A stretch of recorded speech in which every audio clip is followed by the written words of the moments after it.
Iran needs the oil price to go up because they need the sentiment around war with Iran to just sour in the US. And the best way to do that is to take money out of US consumers' pockets because the US consumer is already at a very bad place. So raising oil prices takes money out of their pocket, and that's what Iran needs. They only need to do this till the midterms, probably a little bit further, and then they're going to start seeing some pullback. So that's what they need. Next, Russia needs it because, and I think Russia really played Donald Trump here, because they needed the money from oil. They can't sell their oil because of the sanctions. Now the sanctions are being lifted. They can sell their oil, and plus now they can sell it at a higher price. So they can fund that war with Ukraine. And also, they have this whole thing going on where they're giving information to Iran to strike US targets. But they're going to stop that if the US stops giving Ukraine information. So it's just a win-win for Russia there. China's economy is probably going to come out of this better just because they're getting a discounted oil price than the rest of the world. So they're better off. Israel's trying to destroy as much oil infrastructure as possible, raising the price, but they're doing this because they want to change it so the oil will flow through Israel.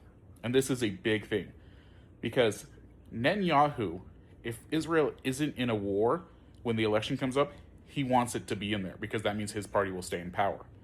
So he needs to keep this continuous cycle of war going. But he knows that the US, they're kind of souring on funding Israel all the time for these wars. So if he can hold our oil supply hostage, that would mean that he can keep the money flowing, but also he could use the money from oil to keep funding war. Because as soon as his party loses, he's going to be in some really bad places. Probably a war criminal. So he needs to keep Israel in a sense of war so he can stay in power.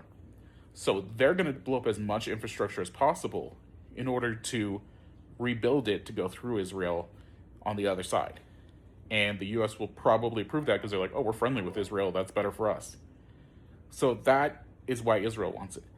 Next, US oil has been really struggling lately. And Trump has said this. He said, oh, US oil is going to make a ton of money off this. They want this to continue because they want to make sure as much of OPEC oil gets destroyed production-wise, because then they can charge us, the US consumer, tons for gas.